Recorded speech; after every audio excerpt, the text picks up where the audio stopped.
Folks, Black Star Network is here. Hold no punches. I'm real revolutionary right now. Support this man, Black Media. He makes sure that our stories are told. Thank you for being the voice of Black America, Roland. Stay black. I love y'all. All momentum we have now, we have to keep this going. The video looks phenomenal. See, this difference between Black Star Network and Black-owned media and something like CNN. You can't be Black-owned media and be scared. It's time to be smart. Bring your eyeballs home. You dig?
Hey, folks, today is Tuesday, June 18, 2024. Coming up on Roland Martin Unfiltered, streaming live on the Black Star Network in Florida.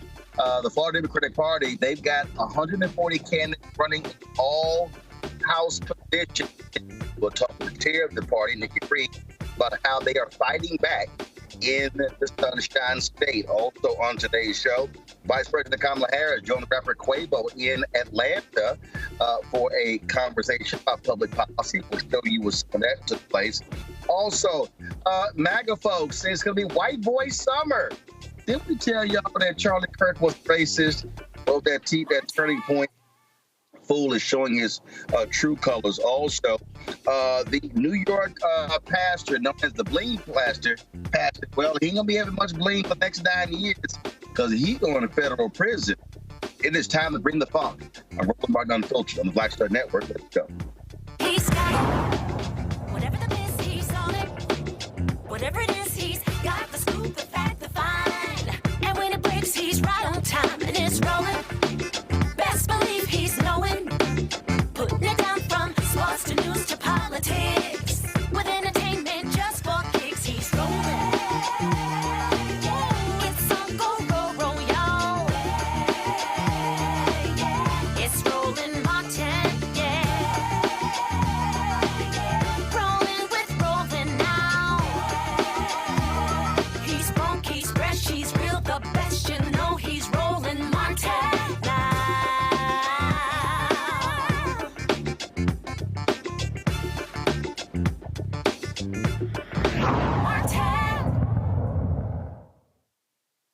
Well, folks, the only problem when you do a show, you're 2 blocks from the White House, you get stuck in motorcades. So all of these streets in downtown D.C. Are blocked right now because President Biden is in this motorcade as we speak. So that's why I am not in studio. So it's like a parking lot out here. So just so y'all know what's going on here.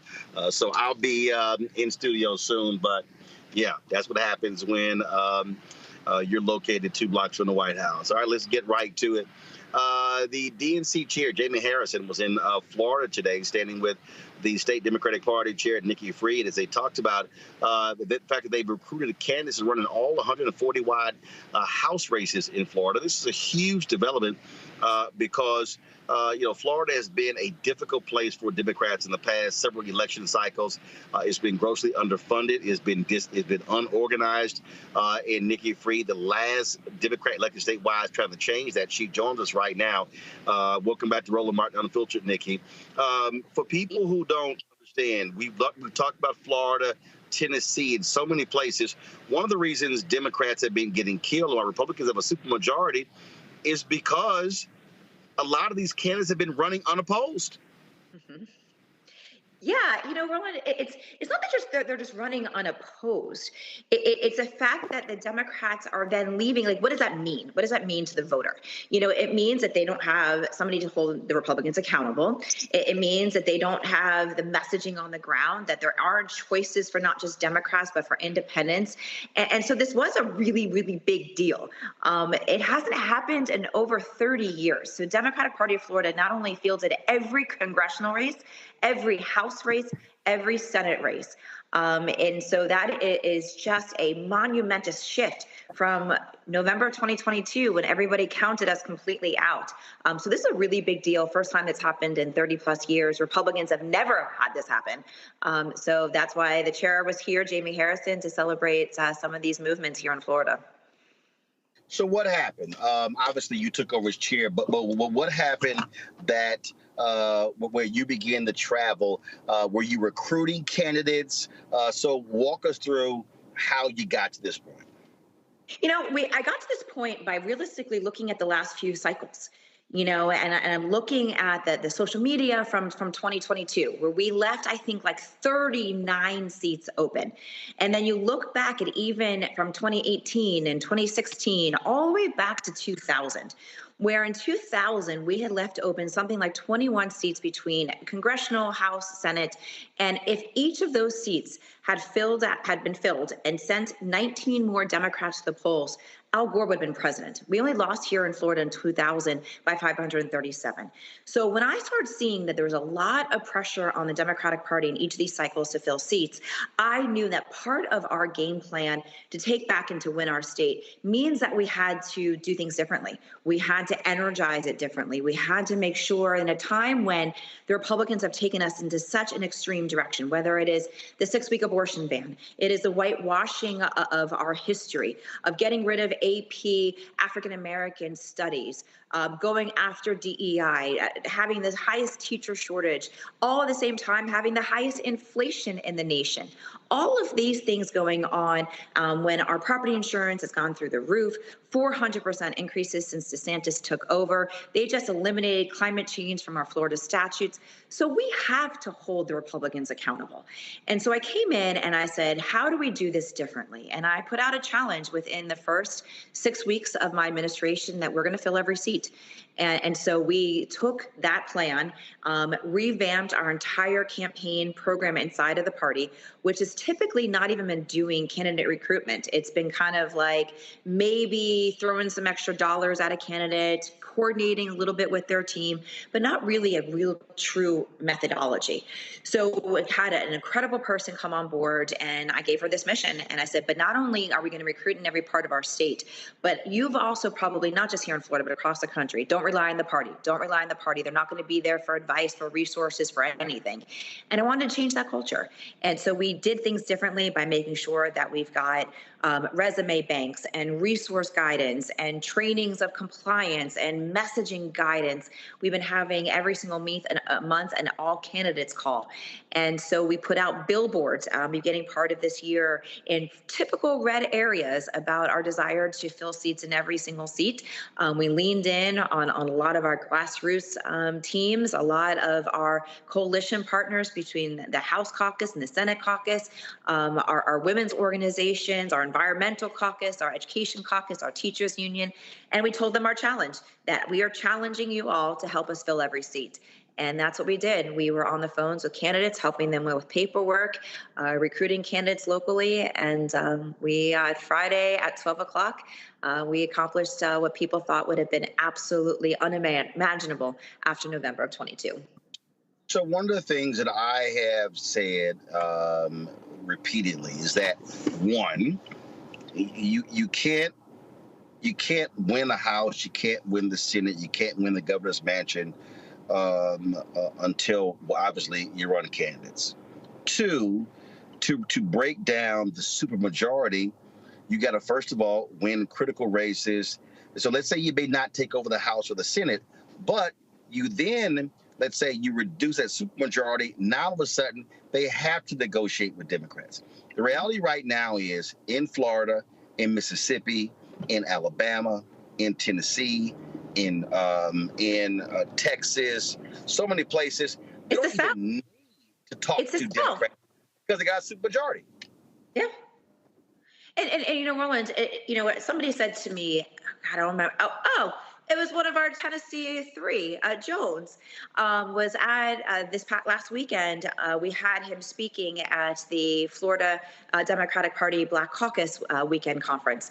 And first of all, he took us to church that night. I've seen, and I'm sure all of you have seen, and you've seen, Roland, a gazillion and one keynote speeches.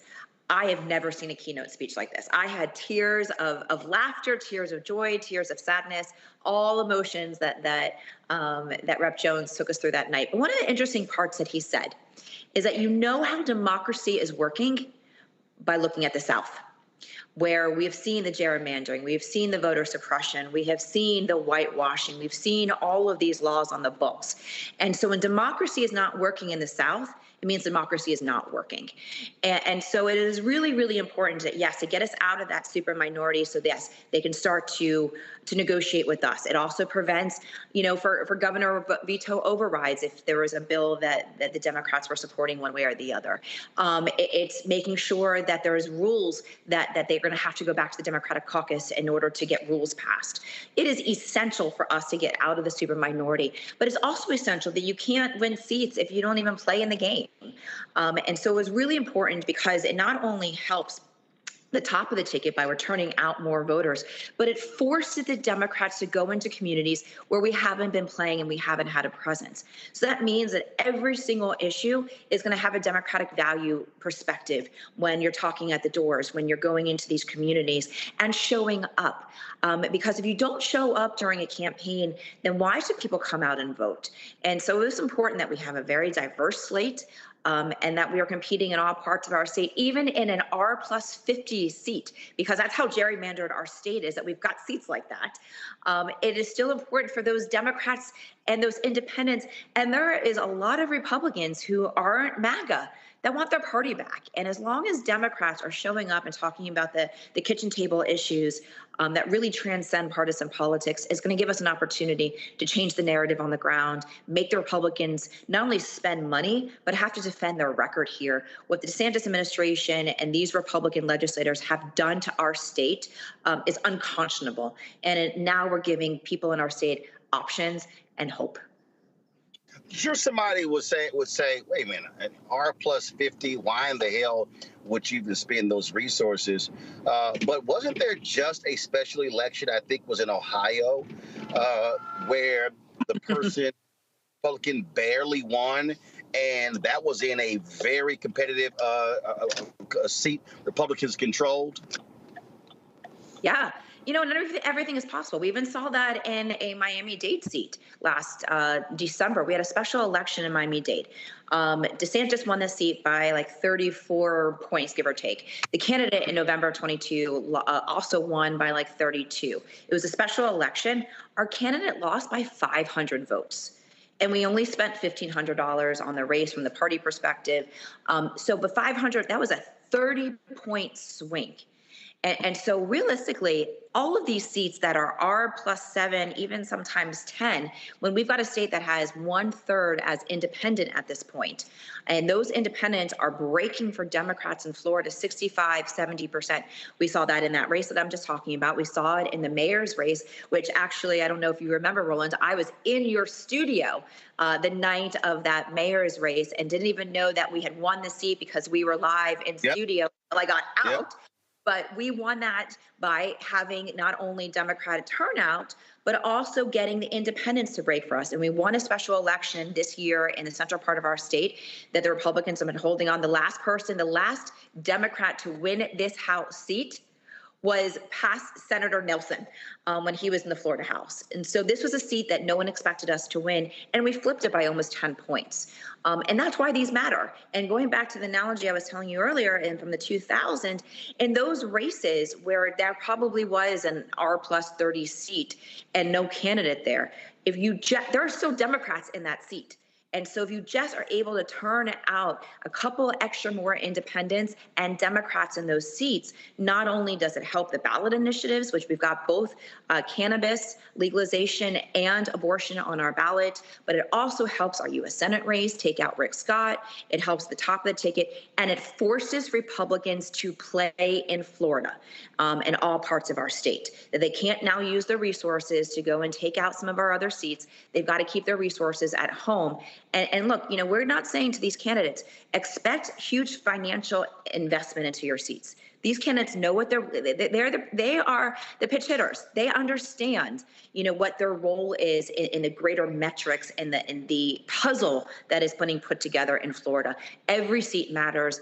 Every voter matters. And this is one of those elections that if we don't do everything possible in Florida to show that we are still considered a swing state, just because we haven't been able to show it at the ballot box doesn't mean that the people of the state aren't frustrated with the chaos and the extremism that have come from the Republicans. All right. Nikki Freed was surely appreciated. And look forward to being in the Sunshine State come the fall when it comes to election season. Well, we certainly appreciate all that you do for keeping American democracy alive and well. I hope you find your way. I've been stuck in that motorcade traffic before, so hopefully you find your way into the studio soon, and it's moving soon. But I appreciate it. Outside of the studio, so I'll be inside in about 2 minutes. Awesome. Well, thanks for having me on tonight, Roland, and truly thank you for all that you do, especially obviously in the Black space. I appreciate it. Thanks a lot. Thank you. Have a good night. All right, be well, folks. When we come back, we'll check with our panel about this and some other issues as well. You're watching Roland Martin Unfiltered right here on the Black Star Network. Back in a moment. Hello, my brothers and sisters. This is Bishop William J. Barber II, co-chair of the Poor People's Campaign and National Call for Moral Revival and president of Repairs of the Breach. And I'm calling on you to get everybody you know to join us on Saturday, June 29th at 10 o'clock a.m. in Washington, D.C. on Pennsylvania and 3rd for the mass Poor People's Low-Wage Workers Assembly and Moral March on Washington and to the polls, and the post effort to reach 15 million poor and low-wage infrequent voters who, if they vote, can change the outcome of our politics in this country. Our goal is to center the desires and the political policy agenda of poor and low-wage persons, along with moral religious leaders and advocates. Too often, poor and low-wage people are not talked about, even though in this country today, there are 135 million poor and low-wage persons. There's not a state in this country now where poor and low-wage persons do not make up at least 30% of the electorate. It is time that the issues of poor and low-wage people be at the center of our politics. Living wages, health care, things that matter in the everyday lives. We will no longer allow poverty to be the fourth leading cause of death in this country. We must let our voices be heard. Join us. Go to our website, www.poorpeoplescampaign.org. RSVP. Get others to come. Get a bus. Get a van. Get on the train. Come and let our voices be heard and our votes be felt. Lift from the bottom so that everybody rises.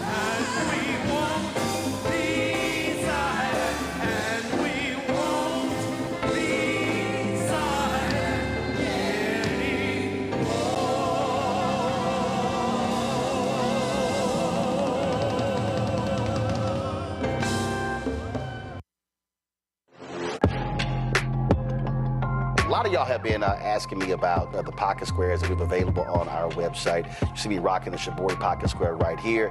It's all about looking different. Now look, summertime is coming up. Y'all know, I keep trying to tell fellas, change your look, please. You can't wear athletic shoes every damn wear. So if you're putting on linen suits, if you're putting on some summer suits, have a whole different look. The reason I like this particular pocket square, the Shibori, is because it's sort of like a flower and looks pretty cool here versus the traditional boring silk pocket squares. But also I like being a little different as well. So this is why we have these custom-made feather pocket squares on the website as well. My sister actually designed these after a few years ago. I was in this battle with Steve Harvey at Essence, and I saw this at a St. Jude fundraiser. I saw this feather pocket square, and I said, well, I got some ideas. So I hit her, and she sent me about 30 different ones. And so this completely changes your look. Now, some of you men out there, I had some dudes say, oh, man, I can't wear that. Well, if you ain't got swagger, that's not my problem.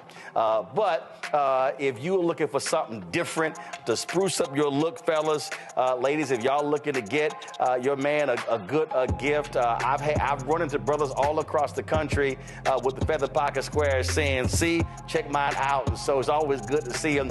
And so this is what you do. Go to RolandSMartin.com/pocket squares. You can order Shibori pocket squares or the custom-made pocket squares. Now, for the Shiboris, we're out of a lot of the different colors, and I think we're down to about 200 or 300. So you want to get your order in as soon as you can, because here's what happened. I got these several years ago, and the Japanese company signed a deal with another company, and I bought them before they signed that deal, and so I can't get access to any more from the company in Japan that makes them. And so get yours now. So come summertime, when I see y'all at Essence, y'all could be looking fly with the Shibori pocket square or the custom-made pocket square. Again, RolandSMartin.com/pocket squares. Go there now.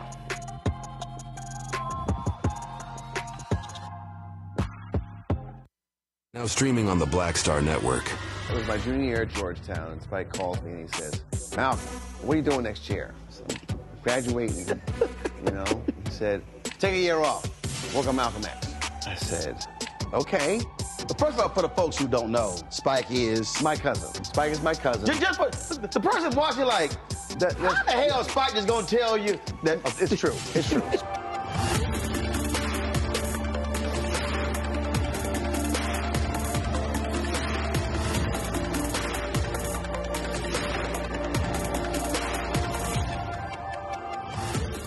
Farquhar, executive producer of Proud Family. Bruce Smith, creator and executive producer of The Proud Family, Louder and Prouder. And you're watching Roland Martin Unfiltered.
All right, folks, our panel for today, Candace Kelly, legal analyst, South Orange, New Jersey, Dr. Larry J. Walker, assistant professor, University of Central Florida, joining us from Orlando, Joy Chaney, founder of Joy Strategies, Washington, D.C. Glad to have all three of you here. Larry, I'm going to start with you. You're there in the Sunshine State. First of all, let's just be real clear. Democrats in Florida have been an absolute mess, I would say, in the last 6, 8, maybe 10 years. I mean, it's been awful. It used to be a purple state. Used to be a blue state, then became a purple state. Now it's ruby red because, frankly, you've had a party infrastructure that has been awful. So the work that Nikki Freed had before her was huge because you literally are trying to rebuild it brick by brick. Roland, I was really pleased to see you have her on. She's done a fantastic job. Let's give her a lot of credit in a short period of time and really turn this around. I know originally when she, was elected, she talked a lot about, competing in every state election. And, usually that takes some time. And so, Roland, it's important to note that Florida is one of the most racially, ethnically diverse states in the country. It also has a lot of significant number of immigrants. And so there's a lot of potential there. And as you said, Florida used to be a purple state, but is ruby red. And we have to kind of think about, in terms of the CRT, challenge and right now in the courts and some of the other anti-LGBTQ plus legislation is passed. All these issues may have never happened. Once again, you talked about this issue related to supermajority. If Democrats had done a better job over the last several years in running competitive elections, like I said, at the state level. But, it is certainly an accomplishment. I think the other thing that is important, Roland, as it relates to, use the phrase brick by brick. And I was just talking to a colleague the other day, is that the financial investment now may not reap this election cycle. But if you continue to invest in the state of Florida for 8, 12 years from now, it will. And then we'll look back at this period of time and talk about the importance of investing, identifying, competent individuals to run against Republicans, but also making that initial financial investment. So this has to be kind of like seen as like you investing, by purchasing an IRA and really thinking about what the benefit will be 5 or 10 years from now. Well, see, one of the things that obviously getting people to run is one thing, but also winning is another.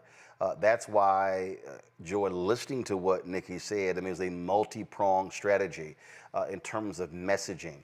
And also when you talk about raising money, one of the things that happened is that, You know, what Democrats did, it was in Florida, same thing they did in Texas. They literally would come in, raise a ton of money, and then bounce. And the money would not stay in the state.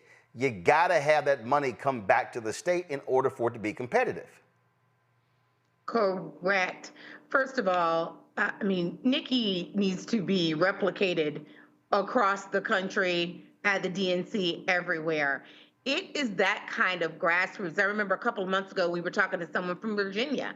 I think it was the head of the, head of the Democratic Party there. And he was saying, once again, you have to do brick by brick, election by election, district by district, the slow method. Everyone has to run their own race. We have to be in it to win it, that whole thing. When I worked at the DNC, there was a view that we were running from dog catcher to President of the United States. And somewhere along the way, we lost that, right? Like we were almost too good to run in every race, or that we had to win every race. And Larry, the only thing I would say is we're going to see dividends on this election. It may not end up being that we win every one of those races, but the American people, and including the Democrats in Florida, need to see that someone is fighting for them. That is one of the frustrations that people have with Democrats, is that we almost seem too polite to fight, not to be scrappy. Meanwhile, we have Donald Trump out there saying, I'm your retribution. We have obviously a party that is fighting for us, and they're fighting in every seat, be damned whether it's going to win. But they're willing to put in some modicum of effort in every seat. And I'm excited about it. I'm a Floridian. I'm thrilled to see it. And I think that, it will automatically result in additional seats. It just has to. One of the points that she made, I really thought was important here, Candace, and that is when we talk about forcing Republicans to have to spend money. When you know you're guaranteed to win, then you can take those millions and spend elsewhere. I mean, look, it's the same thing when Larry Hogan decided to jump in the race for the United States Senate. Democrats thought they had a lock, if you will. That now means they're going to have to spend money, time, and resources in Maryland that they otherwise could be spending in places like Ohio, Montana, Nevada, and Arizona. And so that's really one of the things I think we're looking at here as well. Florida could be a competitive state like it used to, but it can never happen unless you have infrastructure, unless you build it. That's right. And the infrastructure and the building is really happening right now. And like the other panelists have said, maybe something may not happen immediately, even though there are 11 people who have won the race because they are running unopposed. But even with that in mind, planting these seeds is very important. And as you said, if you have the money, you have to put it somewhere in order to make a point and boost the morale. I mean, listen to how excited the Floridians on this panel are feeling about their state today. And that's for a reason. Part of it is just going to be morale building. Does anybody care about us in Florida?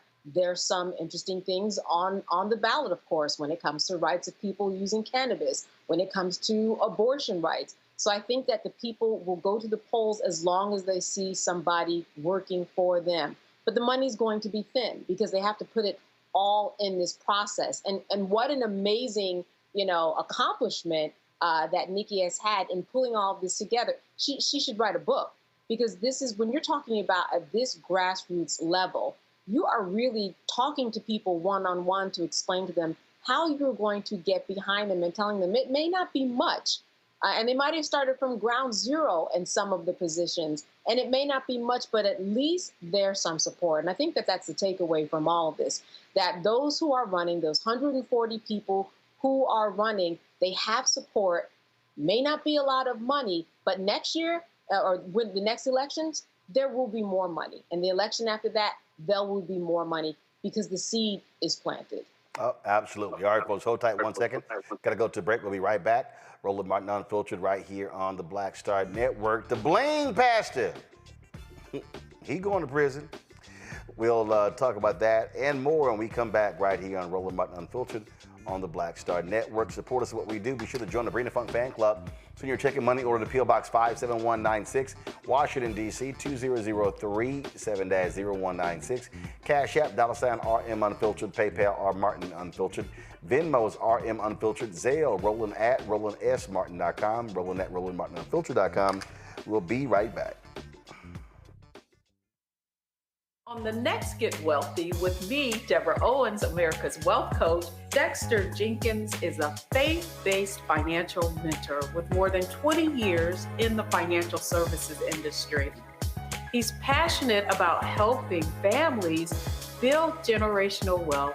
Even though I'm talking about things like prayer, I'm talking about things about reading the word, I'm talking about things like fellowship, I'm talking to members who are dealing with losing their houses, or I'm talking to members who, because of a lack of the handling their finances, they're working 2 and 3 jobs. And so what I'm finding is that they're not coming to church because they don't have a handle on their finances. We're talking how to get wealthy through faith and our finances on the next Get Wealthy, right here, only on Black Star Network.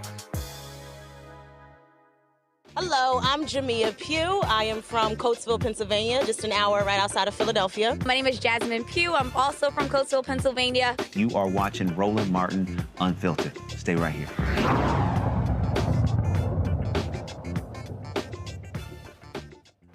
The Justice Department is intervening in lawsuits out of Ohio and Alabama over laws that make it a felony for someone other than a postal worker or close relative to handle someone's absentee ballot. In the Ohio filing, attorneys say the 2023 law violates federal law because it restricts people with disabilities from having equal access to cast absentee ballots.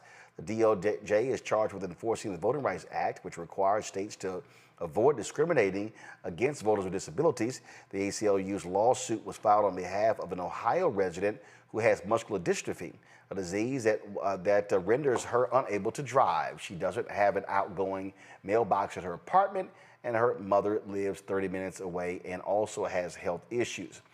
This right here, Candace, is important because Republicans have been doing all they can to restrict people and their access to voting. And this is one of the issues that they've been passing these laws. And so hopefully this is going to be successful for the Department of Justice. And not only this hopefully will be successful, but the plan is already there. They already have a way to deal with people to vote with absentee ballots. It's just a matter of opening the door and having an open mind to make sure that they can go through those doors properly. It really just doesn't make any sense because it's so restrictive that they're just not following laws that are already on the book when it comes to those people who are disabled. And then, of course, we are talking about millions and millions of votes when we talk about the disabled community. So this is something that a lot of people have their eye on. But when we talk about the military, when we talk about people who aren't present, the system is in place. We just have to make sure that those who are disabled are included in that system is already there. It's not that hard. It's just something that Republicans are trying to fight because, well, that's what they do. They try to fight what makes the most common sense. Larry, voting, the battle over voting. This is one of those laws. Somebody may say, well, you know, this is about protecting, you know, the access. But what's so stupid here, laws literally say that, yeah, your parent, your sibling can't drop your absentee ballot off. That's just dumb. Yeah, it is. And this is, we know this is really about, preventing certain demographics from voting. And it's also important why VRA is so important and why, we continue to see folks, try to dismantle it, why they're trying to do that, because they understand that, first of all, Roland, we absolutely have to make sure everyone has access to voting, whether it's absentee, et cetera. And so, these laws in particular are designed to, limit, to make sure you curtain, like I said, certain demographics, keeping those percentages numbers down and depress the vote. Let's be clear about what this is really about. But it's important, once again, whether we talked about VRA or ADA, to make sure individuals with various challenges have the ability to vote and participate in our democracy. And so these attempts to make it more difficult is not consistent with what we've heard for years in this country about it's important at least every person have at least one vote. So I'm hopeful that this is resolved at the court level. But the reality is we shouldn't be in this situation. But this is, once again, Roland, this is part of a concerted effort to depress the vote. We have to be really clear what this is about. And once again, not being consistent, like I said, VRA and various other laws when it comes to individuals who have various challenges. Joy? Absolutely. So the other thing I would add is that this is also why elections matter. The DOJ is able to file these lawsuits. They're there. They're defending what we have left of the Voting Rights Act and other voting rights laws. You need people in power who are willing to give pause to those who would seek to disenfranchise us and to use every possible means to still do so. So when you think about, what does the Biden-Harris administration do for me? This is part of that litany of activities that maybe you don't think about when you go to the voting booth, but you absolutely should be thinking about. Who is enforcing our nation's laws? Who is giving pause to those who are seeking to violate our nation's laws and hope that if they just flood the system with as many violations as possible, there's just no way we can keep up with them. And even if we do keep up with them, but it'll happen after the election, they have models to make sure that they can do this. We have to get in front. So that is why it is so important to vote. Voting rights are on the ballot.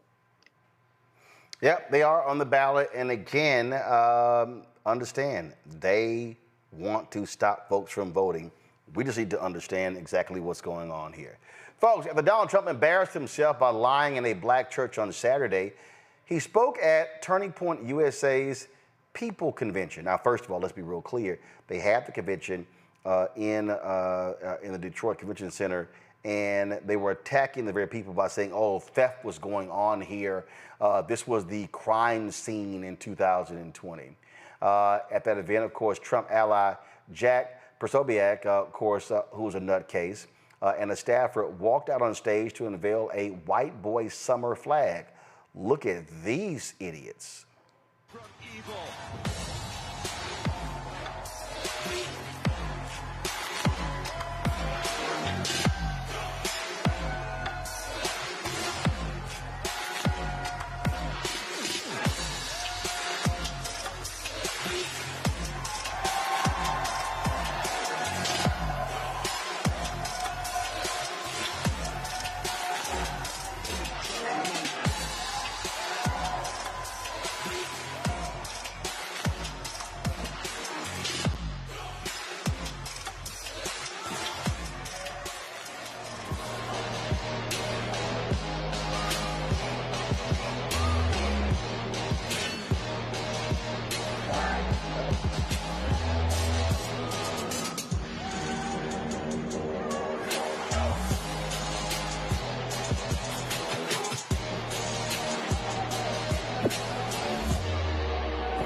Well, this is no shock that that took place there because lead racist is the leader of Turning Point USA, Charlie Kirk. This is the same fool who attacked Reverend Dr. Martin Luther King Jr., saying he should not have a federal holiday. This is the same idiot who also said that, I'm going to think twice about flying on a plane with a black pilot because they don't have their qualifications, and on and on and on. There have been racists who have been busted in Turning Point USA, and so it has been a breeding ground for white nationalists.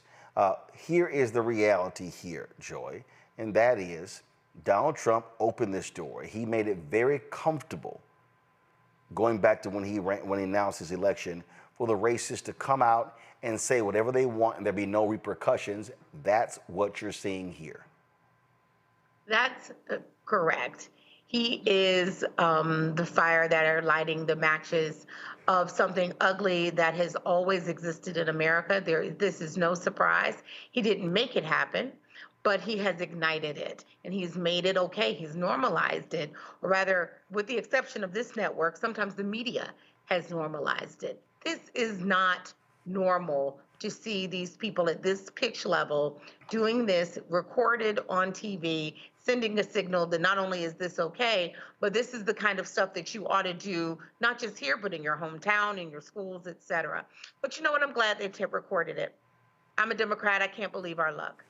We ought to be taking this and showing it to every ad, in every fundraiser corner that we are seeking to get white independent voters and voters of any race who feel like they're not sure if it makes a difference who's in office.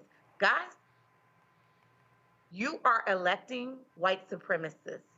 And so when it comes to white supremacy, you're either with them or you're not. This is a which side are you on moment. Are you with white boy summer or are you with democracy? And we got to make it plain to people that that's what we're talking about. So you can't be my friend. We can't hang out. We can't have any brewskis or whatever if you're not, voting in the right way in the fall, because what you're advocating for inadvertently are white supremacists. And we can't be coy or cordial about that. It's serious business, right, because we're talking about democracy. Here's the deal here, Candace. The reality is the Republican Party creates safe space for racists.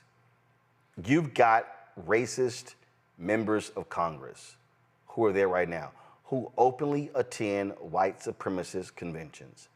Donald Trump had lunch with a violent racist in Nick Fuentes. That's the fact.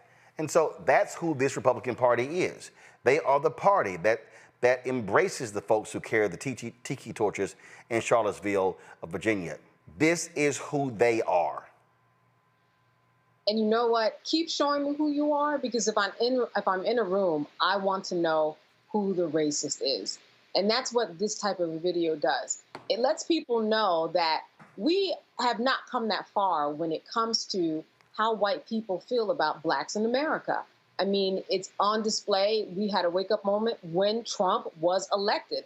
A lot of us knew about it. A lot of us sensed that there were more out there. But then when they came out with the Jews will not replace us and are just so open, like we've seen in the video, at least we know.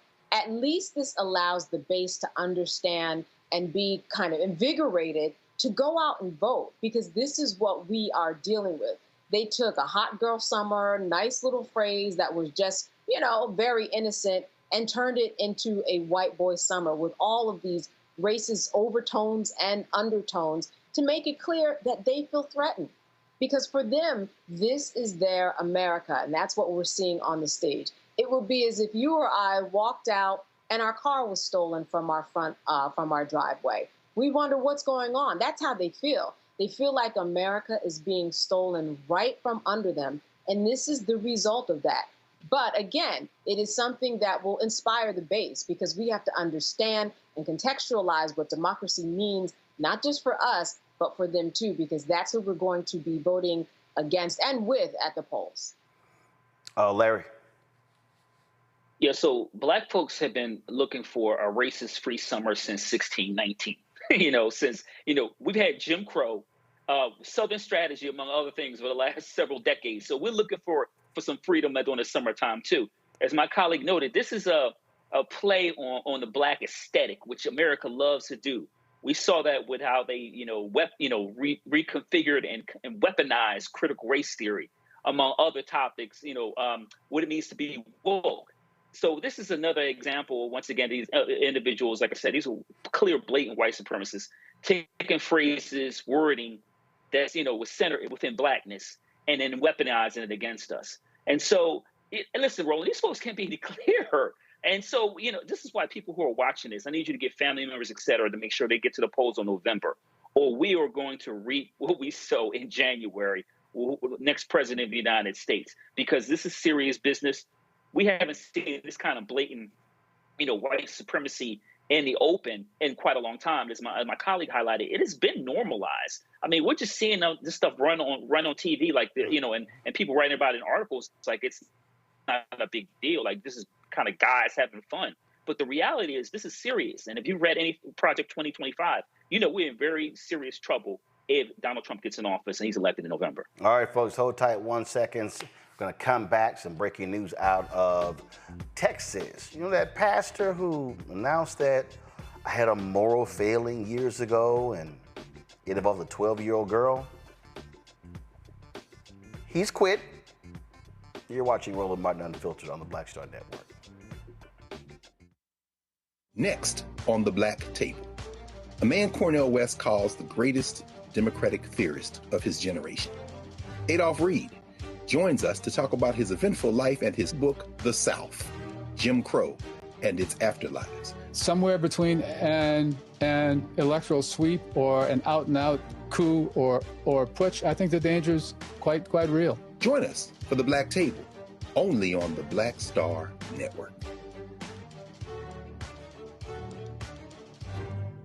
Fanbase is pioneering a new era of social media for the creator economy.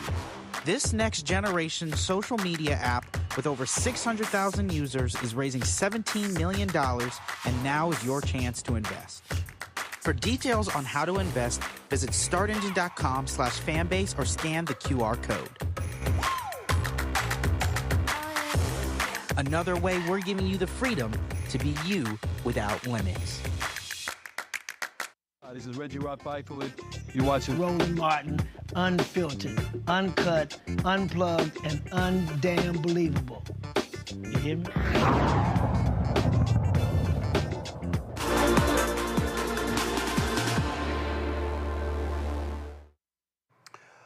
Well, folks, the other day, WFAA Channel 8 out of Dallas reported that Pastor Robert Morris, who leads the Gateway Church in the Dallas-Fort Worth area, they around 100,000 some odd people every weekend convene there.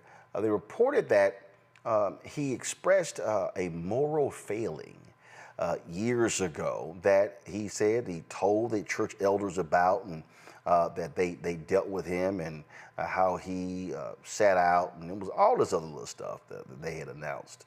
Well, guess what? He's been getting it. First of all, he described it as a young woman. She wasn't a young woman. She was 12 years old. Well, since that story was broken, all hell is broken loose. About 48 hours later, Morris is out. This is the same Morris who you saw that video right there, sitting right next to Donald Trump. He was one of the folks who was a supporter of Trump and a spiritual advisor, if you will, to him. And so this is the statement from the Board of Elders of Gateway Church regarding the resignation of Robert Morris. Today, June 18th, the Board of Elders of Gateway Church accepted the resignation of Robert Morris, the senior pastor. In addition, the board has retained the law firm of Haynes & Boone, LLP, to conduct an independent, thorough, and professional review of the report of past abuse to ensure we have a complete understanding of the events from 1982 to 1987.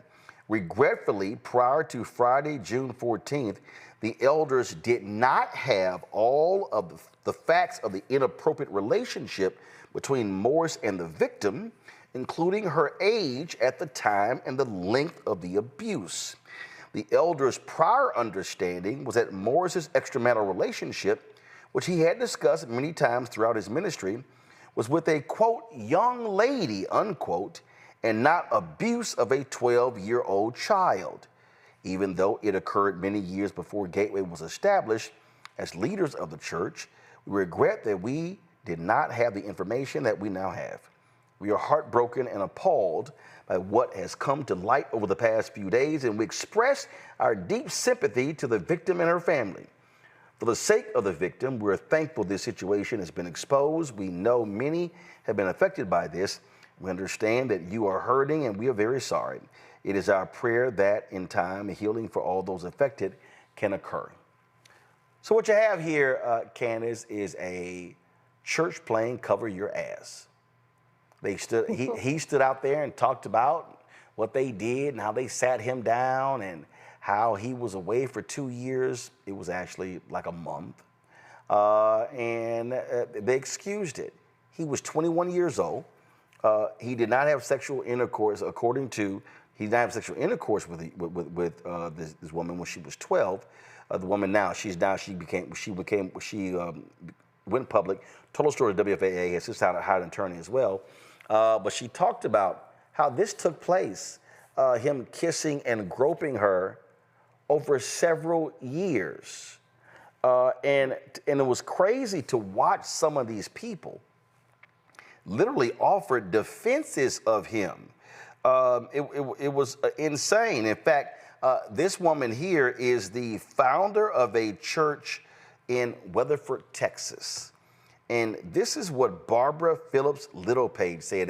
And if you go to that church, you need to be running like crazy. She said, I want people to not judge Robert Morris because of a mistake he made over 30 years ago.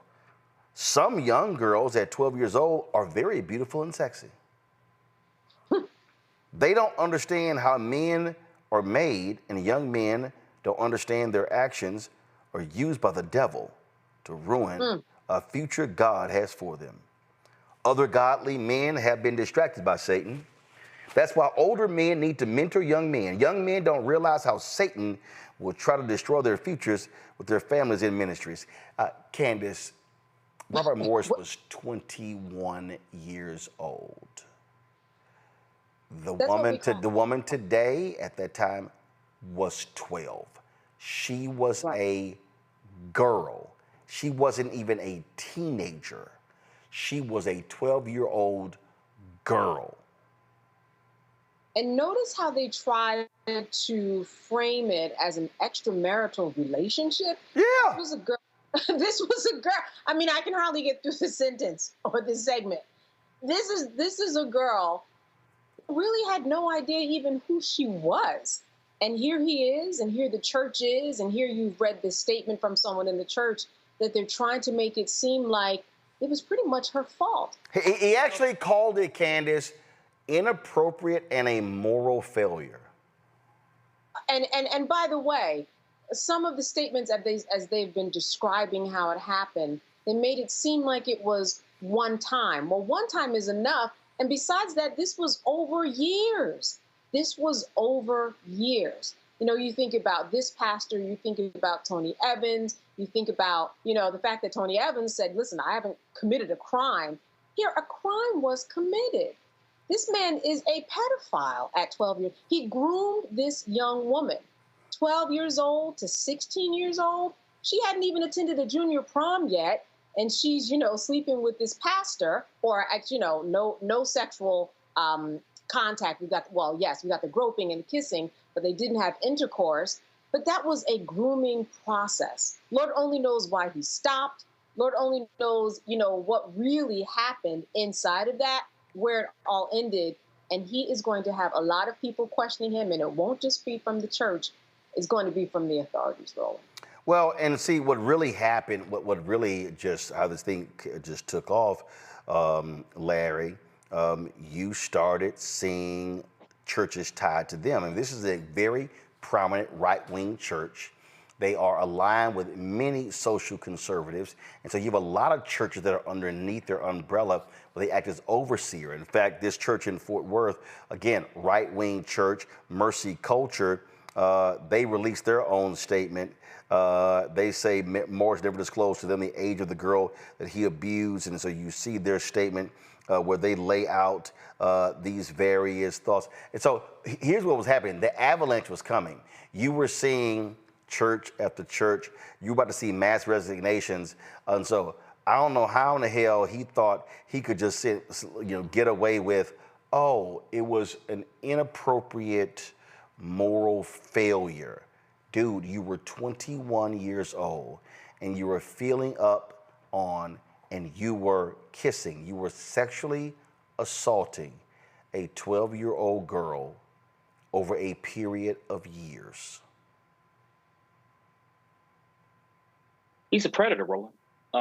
Let's call it for what it is. This is a part of a larger conversation that's connected to our previous conversation about the kind of behaviors based on ideology that folks seem to turn a blind eye to. Let's also make sure that we make a connection. We saw for years, found out the last several years, we saw that the Catholic Church, and there were, thousands of children worldwide that were sexually abused. And so this is a part of we have a larger conversation in our society about particularly protecting children, particularly from young girls, from individuals who are predators. The other point I want to make, Roland, is you show that side by side with the former president of the United States is that predators, as we know in the wild, travel in packs. And so we need to make sure, Americans need to make sure that you understand exactly what's happening here in the homes and various churches and these various other places at times when individuals who assert to be religious leaders and believe in the Bible. This is not behavior consistent with the Bible. This is illegal behavior by predators who once again are traveling in packs and are often using ideology to mask their behavior. You cannot convince me, Joy, that this was a one-time thing. Correct. Trust me, I think these folks are bracing for more women to now come forward. That's right. Or current girls. I assure you it's not a one-time thing. It's never a one-time thing. And Larry is right. They travel in packs. So I'm willing to bet there were people that not only assisted, aided, and abetted this story, because I promise you, someone knew the age of the girl. Someone did. This is a time where people use the Google and they understand. There were whispers. There are always whispers. And then I bet there are those who were doing the same thing and they covered for each other. That is what happens every time. And so, I think it's a reminder that when people say they care about children and they care about life, it's not the words that count. It's what happens when it's someone that you respect, that you love, that's your leader. Do you call them out? Do you say no to sexual harassment when it's your brother, when it's your husband, when it's your father, when it's your friend, when it's your pastor? Do you say no to sexual abuse when it's someone in a position of authority that you care about, that you had faith in? That's when we know, does the person care about children? Do they care about the life of people who are young and vulnerable, which is what they tell us when they strip us of our reproductive freedoms, that's what they're caring for? They don't care for it. It's a lie. It's a lie. The same lie that we know has happened in the Catholic Church, frankly, in the Baptist Church, frankly, everywhere where you have powerful people who are allowed to abuse the less powerful. So we'll learn more about this. Their lawyers are in for a long slog. Now, and so I'm going to play this video here, y'all, because, 2014 sermon, this tweet says, don't go to it yet, says, in 2014 sermon, Robert Morris frames his, quote, sexual immorality, unquote, as occurring when he was a teenager and before he was ever saved. Mind you, the girl was 12. He was in his 20s, was married, and was also a minister. That's a whole lot going on. Listen to this. I was very sexually immoral as a teenager. And it started early in my life, and it was very easy for me. I learned to lie and manipulate. Because I also had rejection, I didn't want to be rejected. So I looked for the girls that would be the most susceptible. And I learned how to spot this in girls. I looked for girls that did not have a good relationship with their father. I learned to spot that. I looked for girls that were insecure. And I don't know, now I look back on this, I can tell I did it. It wasn't like a plan that I had, but I could spot this. And I asked the Lord after I got saved, God, what was the root? Why? They said I was blessed. I know I wasn't blessed, I was cursed. Multiple affairs. And I don't understand this, God. And so what was the root? What was the open door in my life? I was very sexually immoral. So, again, so here's the deal. This is the interesting part here, Candace. You hit on it earlier. He tried to frame this as I was a teenager, they were teenagers. Oh, I had affairs. No, dude, you were a grown-ass man messing with a 12-year-old. And what you just heard him say is literally the Predator playbook. Yeah, he told us his plan. And you're right. That's what they do. They groom young women, and they also look for the signs, as he said, the weak relationship with the father, somebody who's insecure. And he was in a position of power so that these young women would look up to them. And he thought that by saying this, and I don't know when this was recorded, but he felt in his heart, that absolves me. I've confessed my sins, but the sins that he was confessing, they were made up of lies. So he confessed nothing that we knew about at that time. The real deal is what we know about today. But there's more, because that's what people in positions of power do. You don't just stop at one. He had a whole flock of young women and men, I'm just saying that because we don't know the story, at his disposal. And that's how they function. It's never just one. Not after all those years. He might have had maybe her, but there was somebody after her, or there was somebody at the same time. That. What's that? I promise you that. Absolutely. There was someone after her. Mm-hmm. That's right. We are going to hear so much more about this. This is only the beginning. He's moving money from bank accounts right now. She said the abuse took place from December 1982 through March 1987. So Larry, because this is what many of your supporters have said. How do you deal with grace and forgiveness? How do you deal with that? And I totally understand that. Let me be perfectly clear. I understand a person does actions when they are saved. I'm sorry, before they were saved. I understand all of those different things. Here's why I think this is different. This is not a question of grace and mercy and someone made a mistake. He purposely lied and concealed the truth about what he did, the age of the young girl, and he used language that would make somebody think, oh, he cheated on his wife with another adult. That's what he made it sound like. She wasn't 18, she wasn't 17, she was 12. And so he knew what he was doing. And so that to me also I think is critically important because of the language that he used. So at no point did he say, folks, I was 21 years old and I was sexually molesting a 12-year-old. Mm-hmm. Never said that, Larry. Never. No, he never said that. And listen, there's a lot to unpack here. And so I think one of the things that is, you're right, Roland, is the message he delivered was a lie. And he's using it essentially, look, we know it's church, but he's using it as marketing to kind of talk about who he was before he said he was saved and who he said since then, and reflect on his sins. And we know pastors and many churches and different religions do this all the time. But this is really part of what I said about her earlier calling a predator, and then you played this video to prove my point.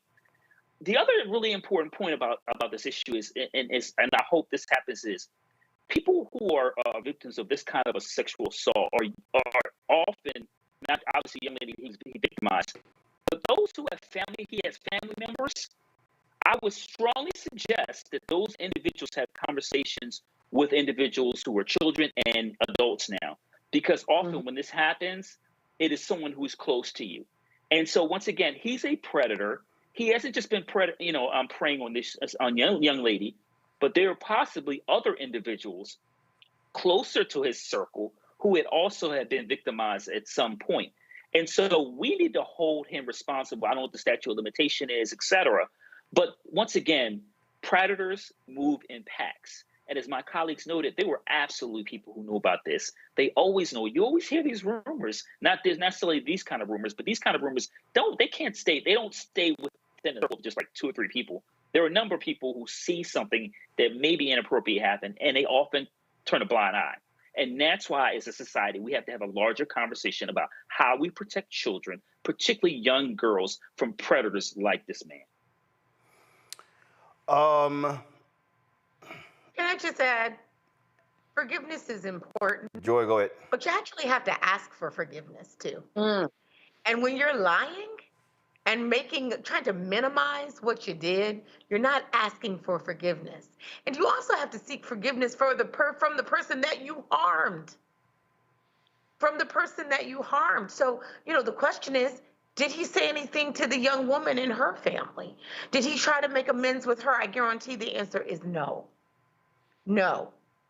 These are the things that are the hallmarks of people who are truly remorseful. Are they seeking to get the counseling that they need? Not being saved. I'm talking about professional help, because anyone who's ever done defense work, criminal justice work knows that sexual predators, sexual mishaps or inappropriate behavior are some of the hardest to address because they are so deep-seated. So this is not like you robbed from a 5 and dime or something like that. That's not what this is. This is someone who at 21, and in the 80s when 21 meant something, 21 feels younger now than it did 20, 25, 30 years ago. So this guy's a predator. Hell no, 21. I don't give a damn what decade it is. Absolutely. 21 is 21 and 12 is 12. The woman's name is Cindy Clemshire. She told her story to WFAA TV out of Dallas.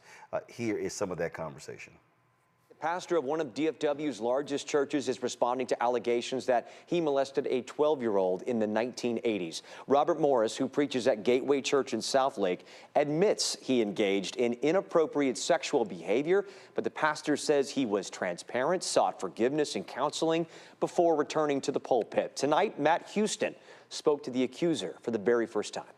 Cindy Clemshire read from Genesis Sunday. As for you, you meant evil against me, but God meant it for good, to bring it about that many people should be kept alive as they are today. That's the 54-year-old's prayer, that her story would bring about some good.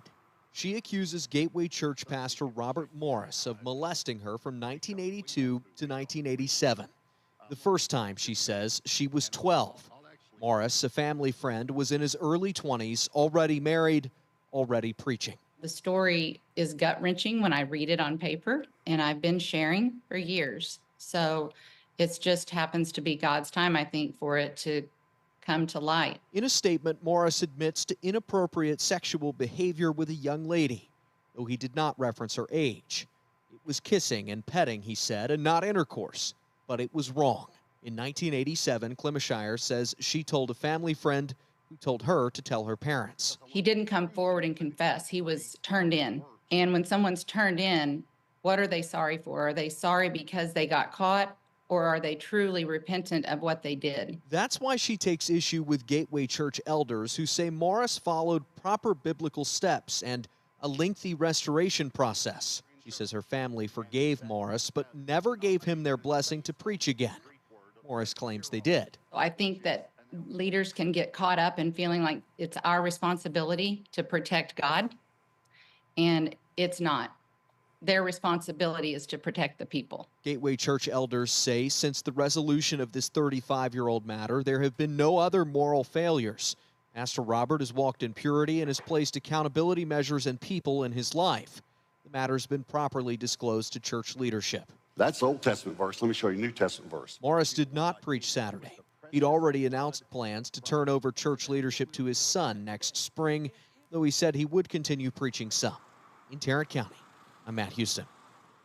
Well, bottom line here, she gave an interview at the NBC News where she said that one time he invited her to his room where he instructed her to lie on her back. He then touched her breasts and felt under her panties.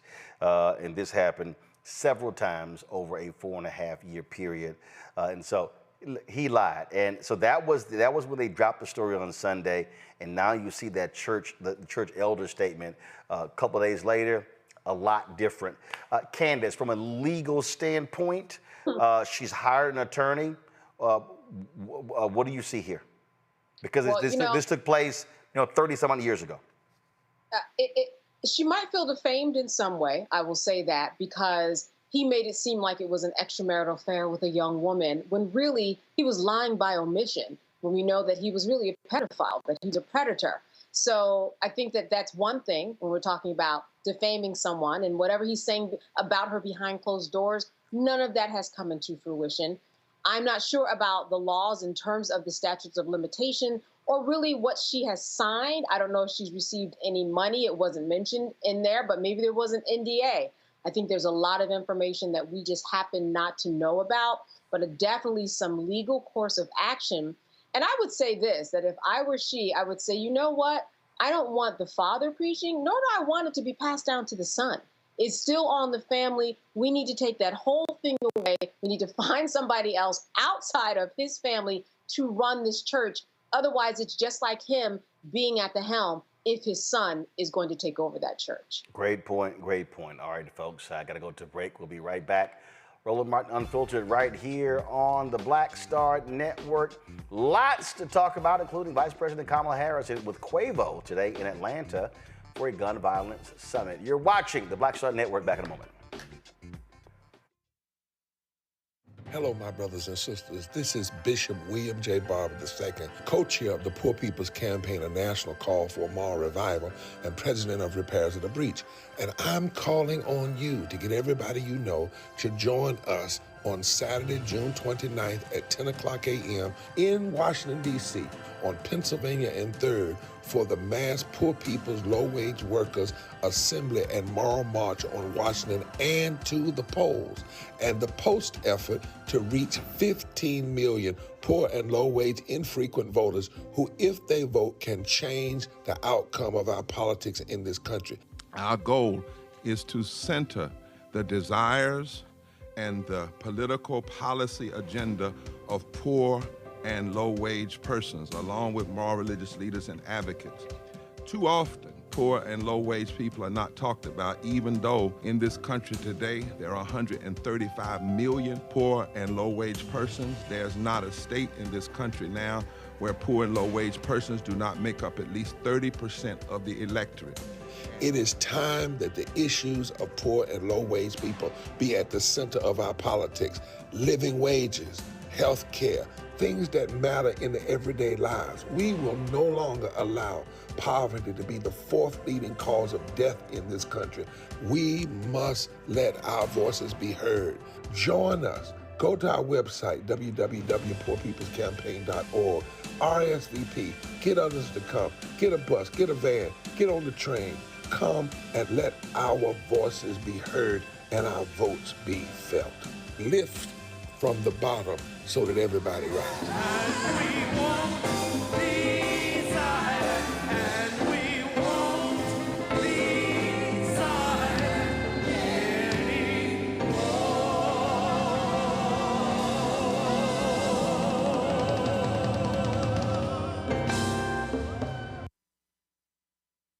Hello, I'm Paula J. Parker. Truly proud on the Proud Family, Louder and Prouder on Disney+. And you're watching Roland Martin Unfiltered.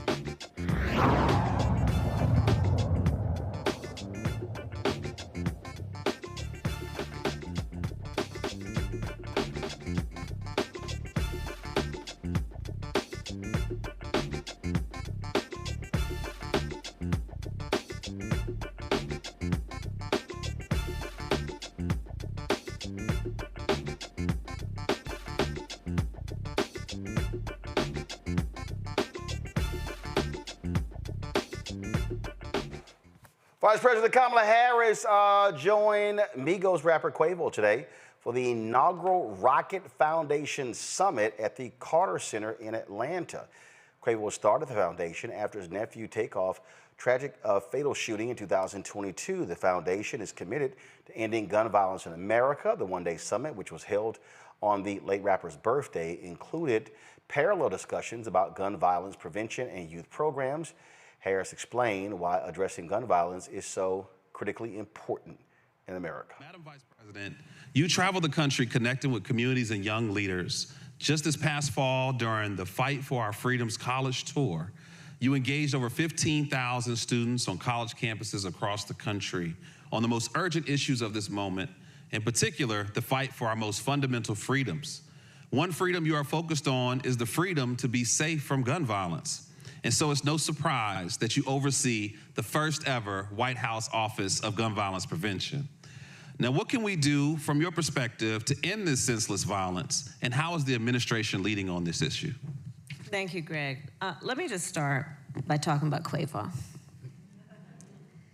So Quavo and his mother and his aunt, Takeoff's mother, a sister, came to my office in the West Wing of the White House to talk about this issue.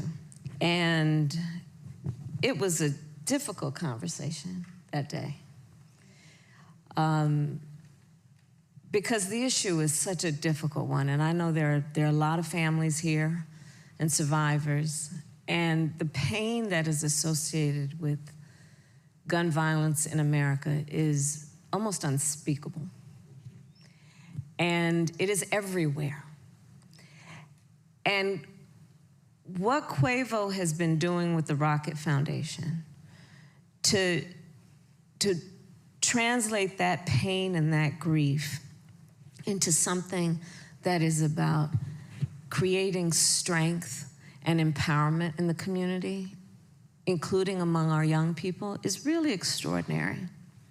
And as I said to you that day, Quavo, in my office, that you have chosen to use your celebrity, the gift that you have as an artist, to talk about and actually work on with action this issue is really extraordinary. You are an incredible leader and a national leader on this, and I thank you for that as the head of the first White House Office of Gun Violence Prevention and as Vice President of the United States. Thank you, thank you. Really, really. And so this issue is, well, let me just start with this. It doesn't have to be this way. And we have to hold on to and remember that. It does not have to be this way. We cannot ever normalize this. We cannot ever get used to it. And we certainly cannot accept it. We need to understand that everyday gun violence is as serious as mass shootings, that any life lost, any life that has been impacted by gun violence is one life too many. We have to think about this in the many ways that the injury occurs, which includes, of course, the tragedy of life that is lost, but also the trauma that is an additional form of injury that can exist for a lifetime if we don't put resources into calling it what it is and putting the resources into diagnosis and treatment. Let's think about it in terms of the tragedy that gun violence in America is the #1 killer of the children of America. Not car accidents, not cancer, gun violence. 1 in 5 Americans has a family member that was killed by gun violence. Gun violence, black victims of gun violence, 10 times more likely to be a victim of gun violence. So it's a real issue that requires everybody's priority in terms of addressing it. And there are many ways to do it that include also what we need to do around election time, which is about recognizing that too many people who I will call cowards have been pushing this false choice to suggest you're either in favor of the Second Amendment or you want to take everyone's guns away. That's a false choice. I'm in favor of the Second Amendment. I also believe there is no reason why we have assault weapons on the streets of America. They are weapons of war. We need an assault weapons ban. I'm in favor of the Second Amendment. I'm in favor of the Second Amendment, and we need universal background checks. I'm in favor of the Second Amendment, and we need red flag laws. And we need the people in the United States Congress to have the courage to stand up to the gun lobbyists and take action around what is just reasonable. Universal background checks. You just might want to know before someone can buy a lethal weapon. If they've been found to be a danger to themselves or others, you just might want to know. That's reasonable. Assault weapons. Assault weapons are designed to kill a lot of people quickly. There's no place for them in the neighborhoods and the streets where people live and go to school and worship. We've seen what they do. So there are solutions, and that's part of the work that I'm doing with the Gun Violence Prevention Office at the White House, is to work on those solutions, including what we have recently done through that office, which is to put $1 billion into hiring mental health counselors in our public schools to help address the mental health aspect of this. Yes. Amazing. Madam Vice President, you spoke of courage, and there's nothing more courageous than losing someone and stepping up and taking action. And Quavo, you did one of the bravest things with your family by coming to Washington and advocating for change. And so I'm just curious if you can share a little bit about why is this issue so important to you, and why is it so important for you to take action after suffering such loss? I'm a victim. I got a second chance. I feel like I wouldn't be here if everybody, it would have. I just look at myself as like, when I saw him laying there, I felt like I saw me laying there. So I feel like when I'm doing something like the Rocket Foundation, I just want to uplift his legacy and make sure to keep his name alive. Joab continued to say that this is exactly what the Biden-Harris campaign should be doing more of with the vice president, not just in, I believe there should be places where they're taking questions from people, because again, you have to be engaging with people. Unfortunately, it doesn't get the coverage that is necessary, but I fundamentally believe they've got to be doing more of this in utilizing the vice president in a much more aggressive way on the campaign trail. I think that's right. And, it's not so much about press at this point. It's about pinpricking exactly where you're going to need voters and going to those communities.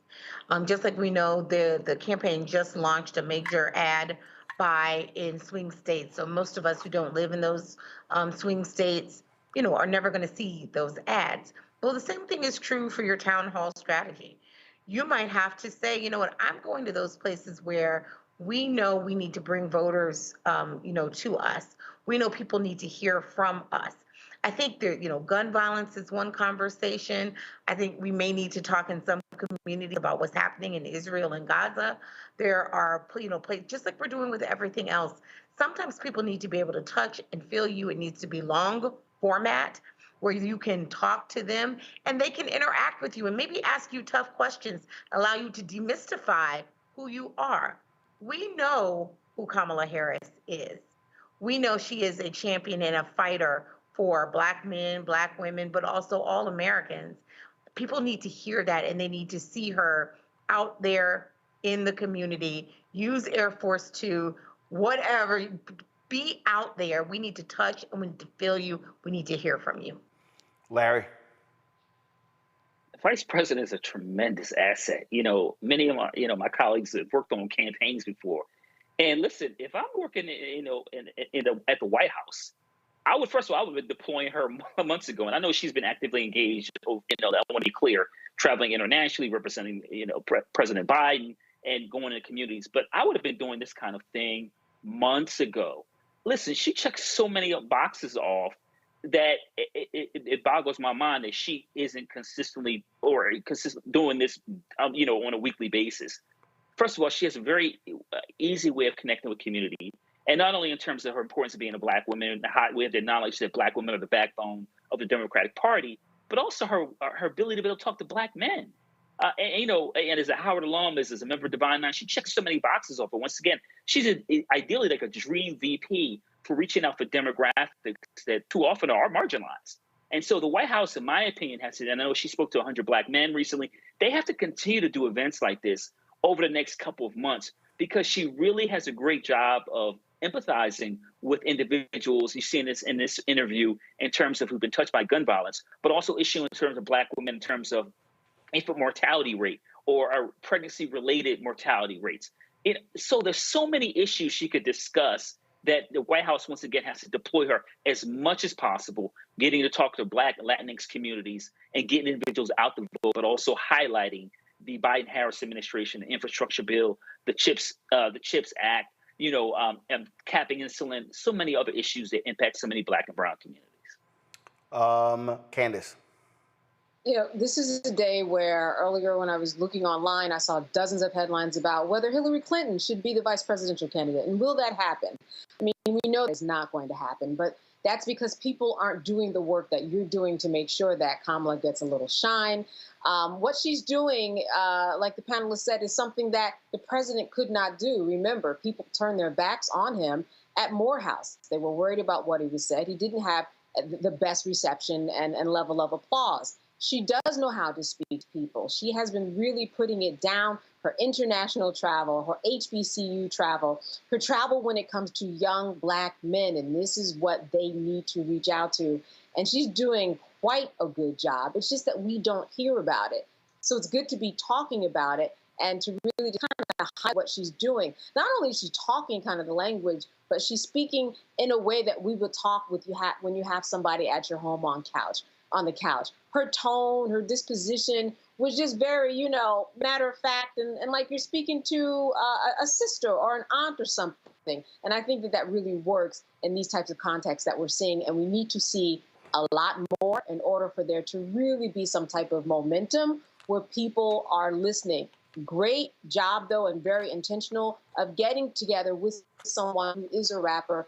And because people listen to rappers, she should get with a comedian, too. Why? We listen to our Black male comedians like they're leaders of the free world also. So a lot more work to be done, but more than a great start. She's been on this path for years, and it's good to talk about her.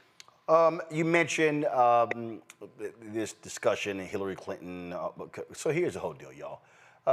Go to my iPad, Henry. So Kathleen Parker of the Washington Post has written again a piece of trash. Kathleen Parker, she previously wrote a column asserting this same nonsensical BS about the problem with the Democrats and how Hillary Clinton should come to and rescue and how they should be replacing Vice President Kamala Harris, because by Inauguration Day, Joe Biden is going to be 82 years old. And so she's writing about all this stuff, blah, blah, blah, blah, blah, and blah, blah, blah, blah, blah. And then she talked about, Kamala Harris, whose low popularity has not been improved by her lackluster performance as vice president. First of all, lackluster, you can't even define what that even is. And then she goes, more independents and disenchanted Republicans might swing for Biden if it weren't for the prospect of a President Harris, not because of her sex, race, or any other demographic category, but because of her competency or lack thereof. First of all, Kathleen Parker, you're full of shit. Let's be real clear. America is a sexist country. America is a country that I personally think will elect another Black president before we elect a woman president. That's just a fact. This country has a problem with sexism.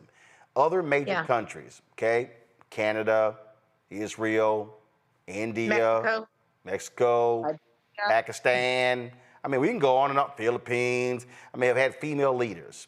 Not in this country, because even women in this country have a problem seeing a woman as president. And the reality is this whole notion that, competence. Let's be clear, and I've said this numerous times. I have talked to numerous people. Can anybody tell me what the hell did Mike Pence do for 4 years? Can anybody please tell me what Vice President Biden did for 4 years? Can anybody tell me what Dick Cheney did? Oh, we know what he did. Led us into a damn war, okay, and try to destroy the country. Let's see here. What did Mondale do? What did Dan Quayle do? What did George H.W. Bush do as Reagan's vice president?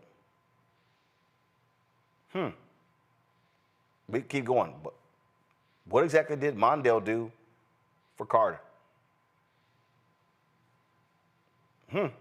What? Well, we know what Spiro Agnew did for Nixon. He had to resign because he got indicted. So we know what that happened. So let's see here. What did Hubert Humphrey do for LBJ? In fact, this is what's so crazy. If you think back to the vice presidents in the last, ever, the most accomplished vice president was President Lyndon Baines Johnson. And Kennedy didn't want his ass anywhere around. Think about that, y'all.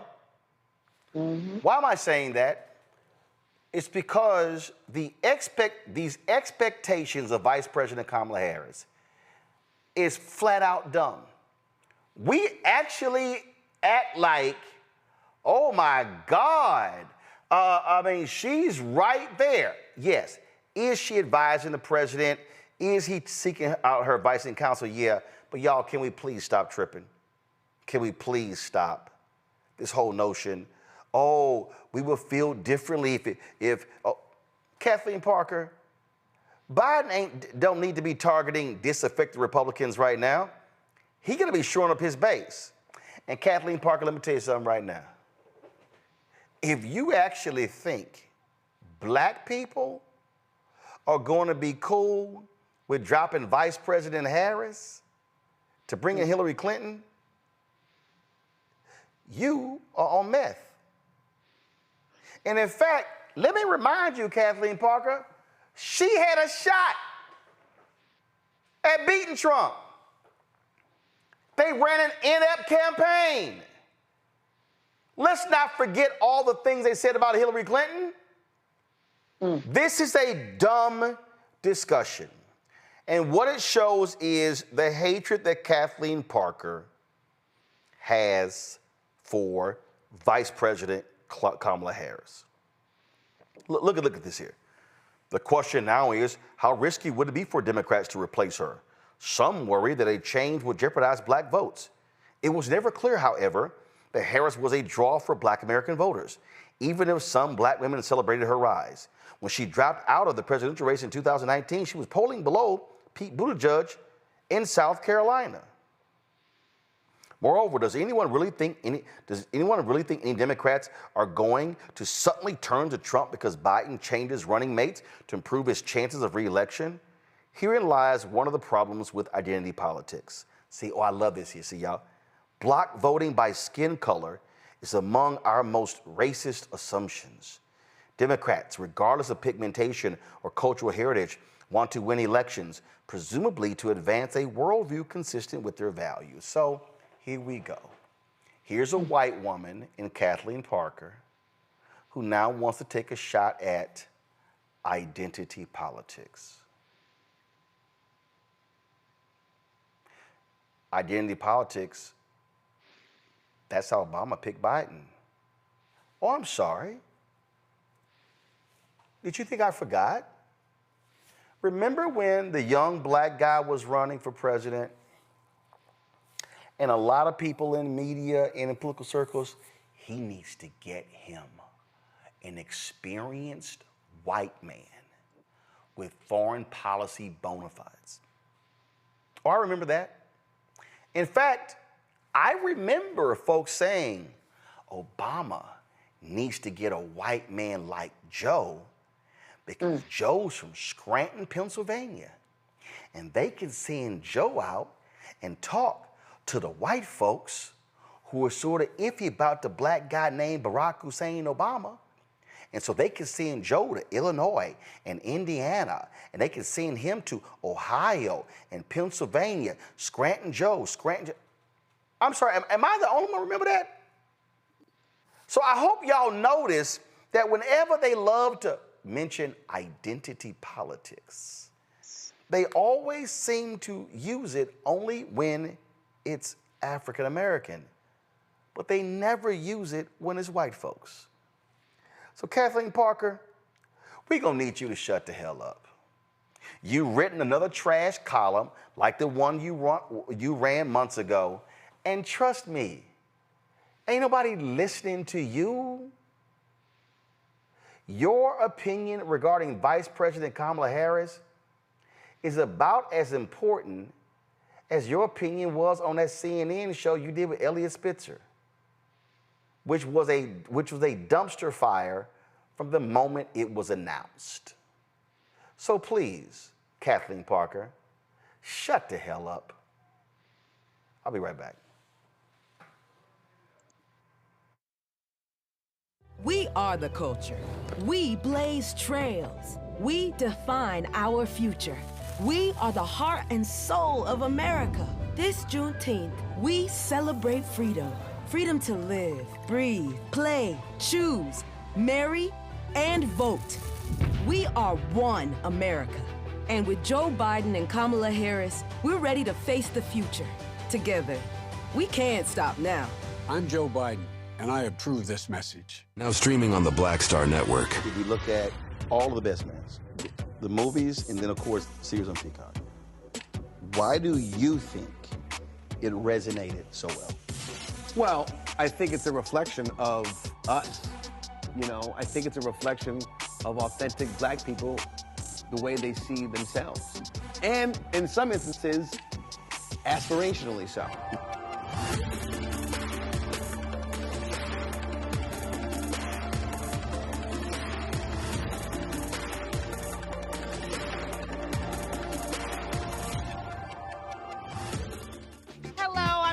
Mitchell, a news anchor at Fox 5 DC. Hey, what's up? It's Tammy Roman, and you are watching Roland Martin Unfiltered. New York Congressman Jamal Bowman squared off with his political opponent, Westchester County Executive George Latimer, in a debate that got a little heated between the 16th District of New York candidates when Bowman said a right-wing lobby funded by Trump Republicans is supporting Latimer's campaign against him with millions of dollars. Is the role that the wealthy, and particularly for my opponent's campaign, billionaire Republicans are buying our democracy. The reason why our democracy doesn't work for working class people and the majority of the American people is because of big money in politics. He is running a big money campaign. They are spending more money in this race to get me out than they have ever spent in their history, meaning AIPAC. More money than they have ever spent in their history. That sounds like a dog whistle to me. It's a one issue special interest. Their issue, according to Politico, is Israel. Correct. Yeah, I think I still had time on the clock. Yeah. Good. So their one issue is Israel, not Mount Vernon, not the Bronx, not New Rochelle, not Portchester, not White Plains, not Tuckahoe, Israel. And they recruited him to run against me. And they're spending more money in this race than they have ever spent in their history. Why? Because I'm fighting against the genocide in Gaza and because I'm speaking up for black and brown people here. We should not be sending billions of dollars to another country to commit genocide while we are struggling to live day to day right here in this district. Thank you. We've had enough of the rhetoric of Jamal Bowman. This district has had enough of it. There's parts of this district that he has flat out ignored. And those are the people that are donating to my campaign because they don't feel they have a congressman who represents them. He doesn't talk about them. He doesn't talk about their needs. He doesn't understand their needs. He doesn't care about understanding their needs. And when he goes to California and gets Silicon Valley money, then has the gall to criticize people who live in the district that give me the money, that's the height of hypocrisy. He has turned into a Washington, D.C. politician in simply 2 quick terms. Didn't take long for him to flip. Also in that debate, George Latimer lied, y'all. The Justice Democrats, who are, of course, supporting Jamal Bowman, posted this on their Twitter account. Give me 1 second. I'm going to sit here and switch phones here. I saw this video here, and I was kind of like, okay, pretty interesting. All right, here we go. Have you ever voted for a Republican? No. Mr. Latimer? No.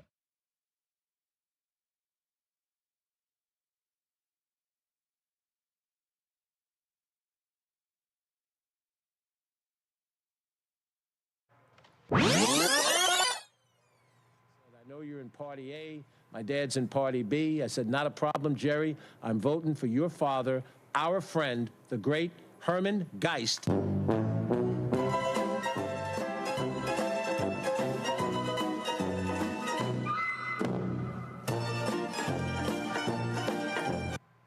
Wow, so that's interesting there. So Latimer sat there, lied in this debate, Joy, saying he's never voted for Republican. Dude, 3 weeks earlier you said you did. And Bowman is right. AIPAC is spending millions of dollars, and Republican donors are flooding AIPAC's coffers with money to take out progressive black Democrats. They targeted Summer Lee. She beat them back. They're targeting Cori Bush. They're targeting Jamal Bowman. They've been targeting Ayanna Pressley. AIPAC is going after black members of Congress. That's right. And this is where the Democratic has to be really, really careful, including party people that we might love, right? Might have even talked about them in an earlier segment. They have to be really, really careful that they are not doing the bidding for people who are racist, people who are targeting people because they don't agree with them, but they want to take out just a whole line of thought. And the fact that they're black faces, they think they can get away with it and no one will say anything about it. They feel like they bought off enough politicians that no one will say anything about it. And we have to be willing to say something about it because our people have eyes. They see what's happening. And they're waiting for the Democratic Party to support them when it counts. Now, there is nothing wrong with supporting different candidates or, saying, hey, I don't support you. I want to give my money elsewhere. But when you seek to attack in such a vicious way with lies and innuendo and other types of behavior that really should only be reserved for the alternative party, such that if Bowman wins, he's going to have people in the Democratic Party who still don't want to support him. That's a problem. That's not what you do when you want to get the majority in the House and the majority in the Senate. We have got to call halt to that kind of campaigning. And anyone, any organization engaged in that kind of campaigning, we've got to say there is no place for that. Because if black people were doing that, if Palestinian people were doing that, that would not be okay. And people would be saying they're short-sighted and they don't have the end goal in mind. You have AIPAC specifically targeting, they want to take out black members of Congress, Candace. And this is a real lesson on why we all need to be very politically good consumers, right? Because when you see these debates, we're going to see, right, a debate that's coming up with Trump and Biden, what's that, next week? But they're all going to be saying things that we need to be better consumers, politically speaking, better voters. And this is one of those things that we need to learn more about in terms of AIPAC, the money, what they're doing in order to get black candidates out. Because when they get up there on, at the dais, they can say anything that they want. So it's going to be incumbent upon us as voters to be more informed and to really rise to the occasion, to be the informed voter that we need to be when they go to the polls, because we see the lies that are right there. But if you're unaware of them, if you're not watching your show, if you're not doing research on your own, you could get caught up and not really understand what is the undercurrent there that people are going through when they are running for office. But we see that the truth is speaking right now with the video that we just saw. Larry? So it's important in terms of the context of the conversation. You talk about Black political power. And so we know, Roland, that the CBC currently has its highest, number of members in its history. And so when you chip away at those numbers, you dilute Black political power. That members of the CBC, I'm a former CBC staffer and fellow, members worked, staff worked for years to build the caucus to where it is today. The other thing is when you're running someone else of the same party against someone in a primary, that speaks. Now, look, that happens, but when it's in a safe seat, there's some much deeper conversations my colleagues alluded to that we need to have when it comes as it relates to the Democratic Party. But like I said, let's be clear about what happens if he loses this seat. There's one less member of the CBC, and once again, that may be one less person that serves on a committee that means a lot to Black empowerment and addressing issues that have plagued the Black community because of systemic racism for decades. Folks, the early voting in this campaign runs through Saturday, June 23rd. Election Day is next Tuesday, June 25th. So definitely make your vote known. All right, going to a break. We'll be right back. On a next, A Balanced Life with me, Dr. Jackie, we meet Ricky Fairley. She was given a death sentence by her doctor 11 years ago. But for Ricky, giving up was not an option. She declared war on her disease, turned her entire life upside down, and won the battle. I know that God left me here to do this work. And when you talk about faith, faith is what got me through. I mean, I had to relinquish my faith and give my life to God and say, okay, God, what have you got for me? And He gave me my purpose, and that's why I'm here. Her amazing story of strength, balance, and survival here on A Balanced Life with Dr. Jackie on Black Star Network.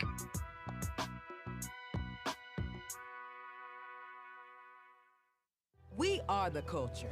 We blaze trails. We define our future.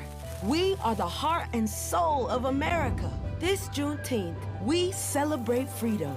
Freedom to live, breathe, play, choose, marry, and vote. We are one America. And with Joe Biden and Kamala Harris, we're ready to face the future together. We can't stop now. I'm Joe Biden, and I approve this message. Hey, yo, what's up? This is Mr. Dalvin right here. What's up? This is KC. Sitting here representing the JODECI, that's Jodeci. Right here on Roland Martin Unfiltered.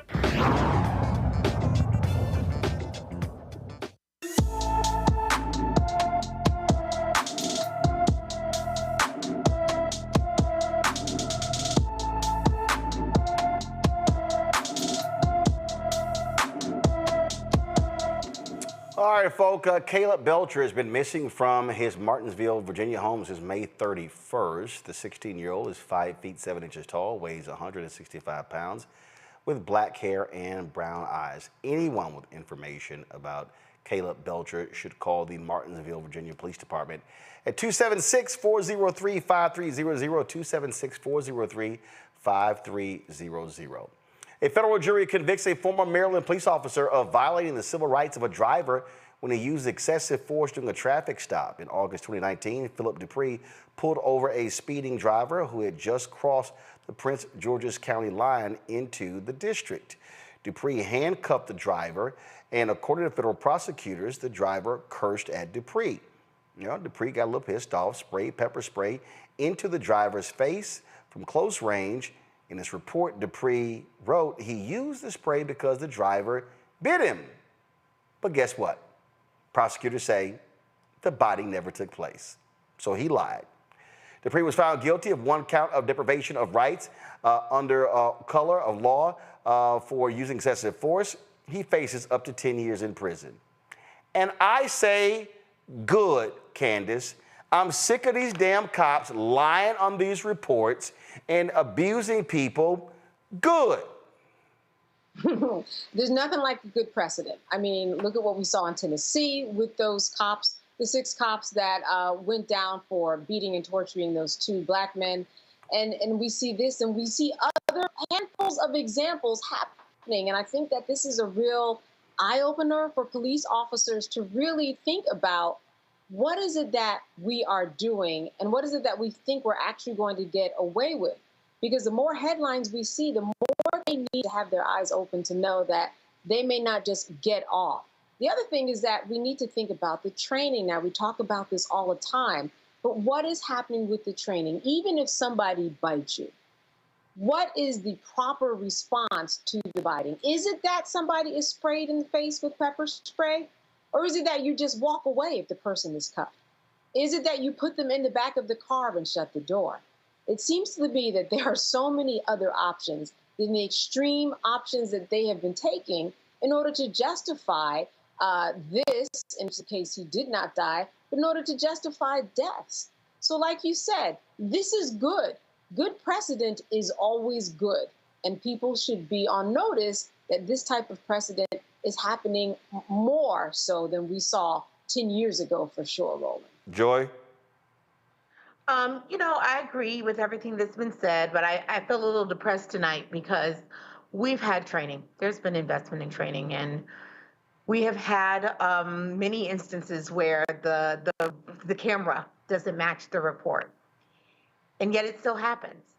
And so I think we have to move into this country to a moment of taking away protections for cops who are engaged in illegal and inappropriate behavior, so that they'll have pause, that their livelihoods will be on the line. There should be no qualified immunity.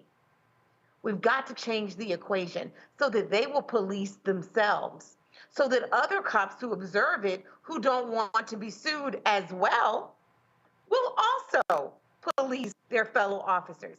We've got to change the incentives here, because more training and more accountability and more, more rules are important. They are, and I want to fight for that. But we've got to make them individually say, if I do this, this might cost my family their livelihood, their security, their generational wealth, my children's ability to go to college. They've got to take mistakes so that cops stop making these quote unquote mistakes. Mm-hmm. And here's my whole deal, Larry. I don't care if the cop is black or white. You got to go. And so Dupree, because he chose to be so arrogant, because he chose to sit here and act accordingly, well, now he is literally facing prison time. All he had to do was pull the person over. No, he got mad because he got cussed out by the driver. The driver in this case had never had any charges against them, had no violations before. And so, listen, people are going to respond when they get pulled over. Those things are going to happen. And these cops can't stand it when somebody responds a certain way. And so they don't like it when people respond to them that way. And so guess what? Now, because this fool decided to do this, he's now playing around with the law. And yeah, he is a brother. I'm looking for the photo right now. So, sorry, bro. Take your punk ass to federal prison. Well, this is another example. Shout out to the Office of Civil Rights at DOJ. They've been consistent in terms of dealing when it comes to law enforcement and CEOs, in terms of the holding responsible when they dehumanize individuals. The other point I want to make, Roland, is, black folks are like 2 to 3 times more likely to end up dead when they come into contact with law enforcement. So in this situation, obviously the gentleman was speeding. I would assume he would get a ticket, considering he doesn't have a record. The other point, I think that's really important here is that, as my colleague noted, training, it's not having an impact. Body camera, certainly is holding police officers accountable when they commit some horrific crimes. But we're not making any progress on these issues. Black folks still, when we see law enforcement in our rearview mirror, even if we're not doing anything, we all feel that same sense of dread, wondering where our wallet is, et cetera.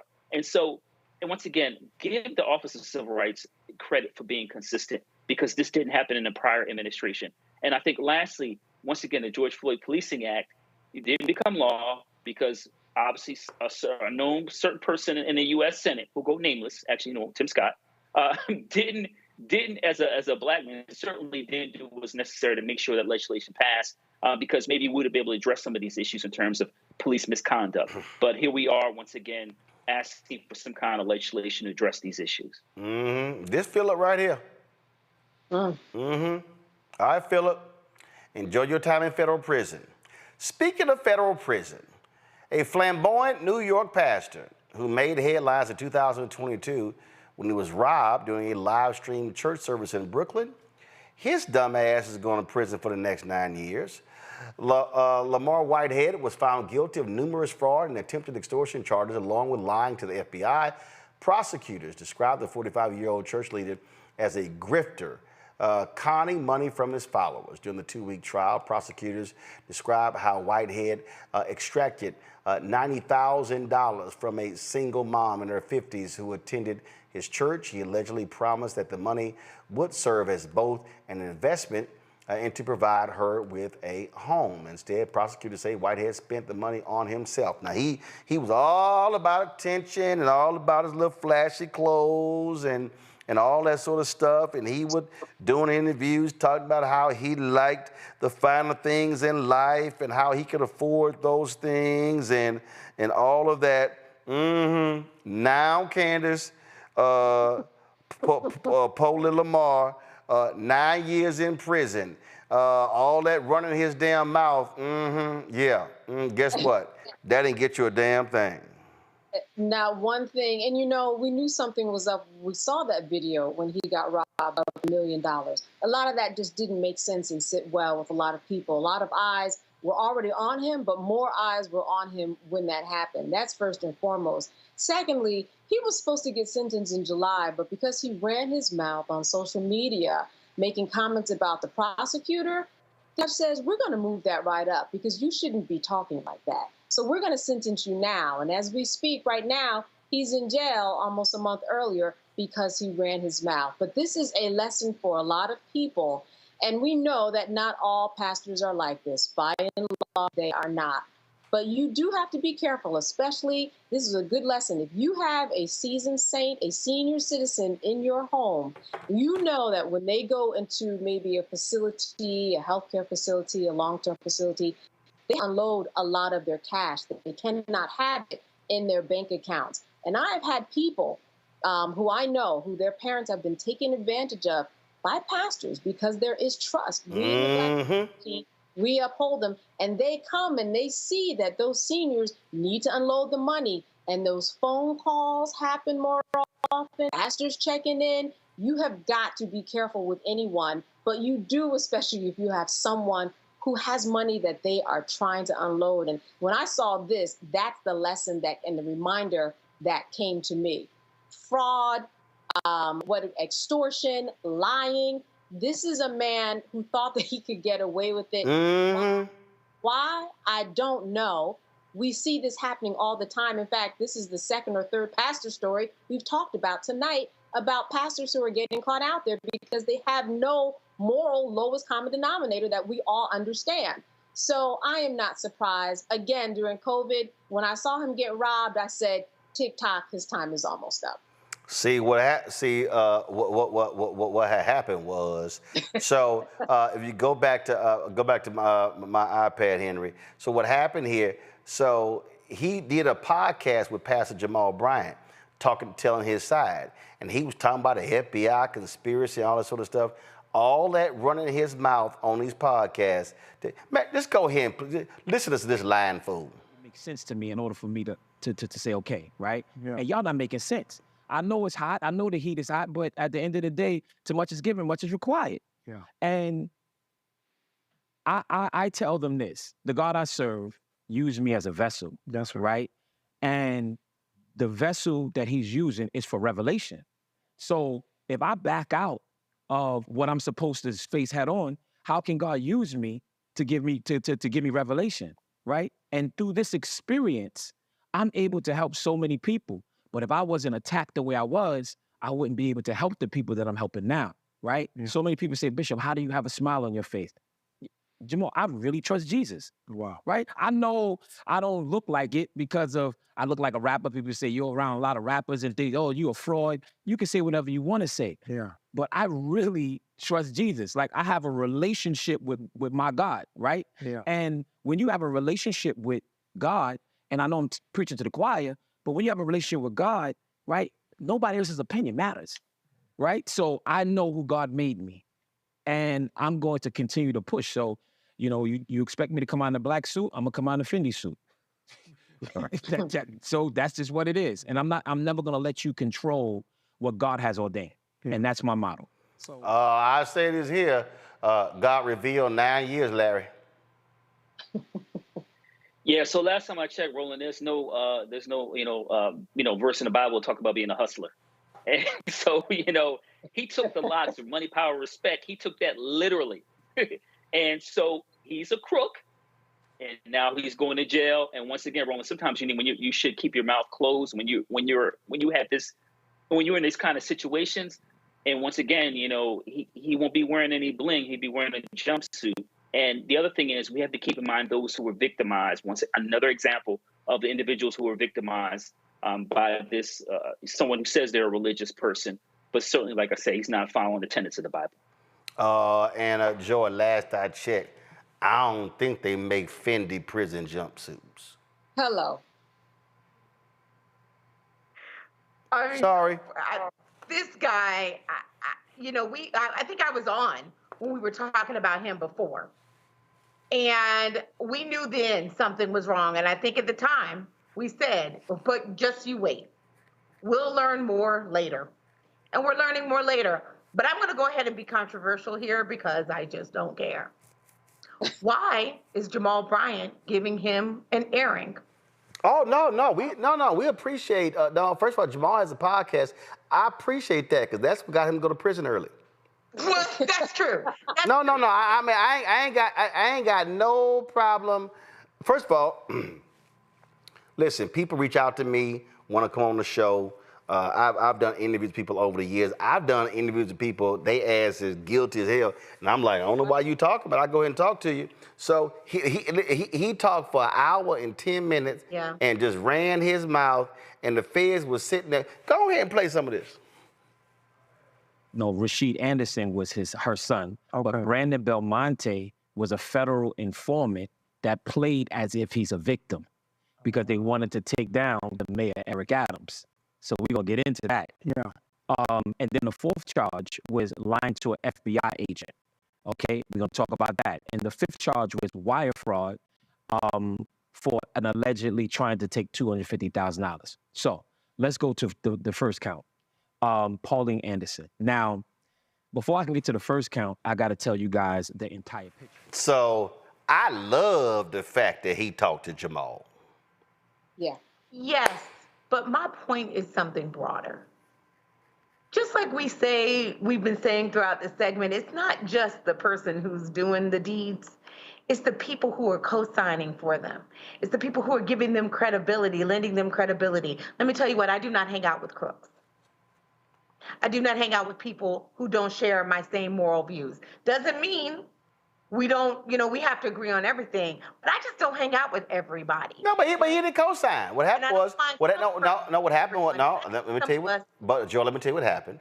Lamar Whitehead reached out to Pastor Jamal Bryant, said he wanted to do his podcast, wanted to tell his side of the story. Whitehead had been doing all sort of interviews. I appreciated him doing the interview. Again, all he did was just make the U.S. attorney go, appreciate that, dog. Mm-hmm. We're coming for you a little one earlier. Thing we can agree with, stop doing interviews when you're under investigation. No, I want some people to talk. Because Whitehead exposed who he is, and he was running around talking about how tight he was with Eric Adams, and the text messages were revealed. Adams was like, stop invoking my name, trying to use my name. And so, bottom line is, Whitehead got busted for being a con artist. And guess what? He wanted attention. That's what he wanted, and he got it. But this is sort of like when Frank Lucas wore that chinchilla coat. He drew attention. Whitehead wanted social media attention. He wanted folks talking about his car and his flashy clothes, all that sort of stuff. And you know what he did? He put a big-ass spotlight on him, and the feds went. That's exactly what happened. He brought all the attention on himself. And so now he has 9 years to think about all of that attention. So his house sold for almost $2 million. And if you remember, when he got robbed, that was a very small storefront church, from what I remember. Come on. How did he get all of this money? How is he wearing $1 million? And what does that say to the congregants? He might have had Jesus on his side, which I understand that, but then there's his own volition that got in the way, and he made the wrong decision over and over again. A woman in her 50s trying to buy a house, $90,000. He takes it. Meanwhile, he's in a house that's worth $2 million, and then said, oh, I can't give you your money back. It's spent. Extorting people, saying that they will get more money. I needed to see him with Reverend Bryant talking himself into really his sentence. I think that judge was annoyed with him. 30 days sooner is when he got the sentence. He's supposed to be sentenced in July. She saw that video too. Everybody did, and I can appreciate it. They saw the video and went, oh, Gone. They literally said, go arrest his ass right now. So understand, when they pulled him in, they put his ass in jail. It wasn't like we're gonna move your sentencing up. No, he been behind bars since that interview. So, Pastor Bryant, appreciate the interview. All right, y'all, that's it. Joy, Larry, Candace, thank you so very much for joining us on today's show. I certainly appreciate it. To everybody out there, thank you so very much. Hey, YouTube people, y'all are lacking. Y'all should easily, we should be at 1,000 likes. I don't understand what the hell the problem is. Why y'all so slow? Hit the doggone like button, okay? By the time I'm done, okay, doing what I gotta do, we should be at 1,000 likes. Y'all tripping. Y'all commenting, but y'all ain't liking. All right, folks, be sure to support us in what we do. Join the Bring the Funk fan club. So you're checking money order to P.O. Box 57196, Washington, D.C., 20037-0196. Cash App, $RM Unfiltered, PayPal, R Martin Unfiltered. Venmo is RM Unfiltered. Zelle, Roland at RolandSMartin.com. Roland at RolandMartinUnfiltered.com. Be sure to download the Black Star Network app, Apple phone, Android phone, Apple TV, Android TV, Roku, Amazon Fire TV, Xbox One, Samsung Smart TV. Be sure to also, folks, get a copy of my book, White Fear, How the Browning of America is Making White Folks Lose Their Minds. Available bookstores nationwide. Folks, get it, of course, Ben Bella Books, Amazon, Barnes & Noble, Books A Million, Target. Get the audio version on Audible, which I did read. Folks, tomorrow I'm going to be in Los Angeles. The Netflix interviews for the movie Beverly Hills Cop, starring Eddie Murphy, be taking place. I'll be there Thursday and Friday. So I'll be coming live from LA tomorrow. Folks, that is it. I will see y'all right here. No, I'm sorry. My bad. I'm in LA Thursday. Tomorrow's Juneteenth. I am here tomorrow. I'm already thinking we already passed Juneteenth. So we will be live on Juneteenth, covering all the events that are happening all around the country. And so look forward to that. So y'all be sure to tune in tomorrow. A lot of you are going to have the day off. And so enjoy yourself. It's a heat wave in some parts. Be sure to drink lots of water. Wear your big ass hat. Put some sunscreen on. Or keep you behind indoors. And all right, that's it, folks. I'll see y'all tomorrow right here. Roland Martin Unfiltered on the Black Star Network. Holla! Black Star Network is here. Oh, no punches! I'm real revolutionary right now. Thank you for being the voice of Black America. All momentum we have now, we have to keep this going. The video looks phenomenal. See, there's a difference between Black Star Network and Black-owned media and something like CNN. You can't be Black-owned media and be scared. It's time to be smart. Bring your eyeballs home. You dig?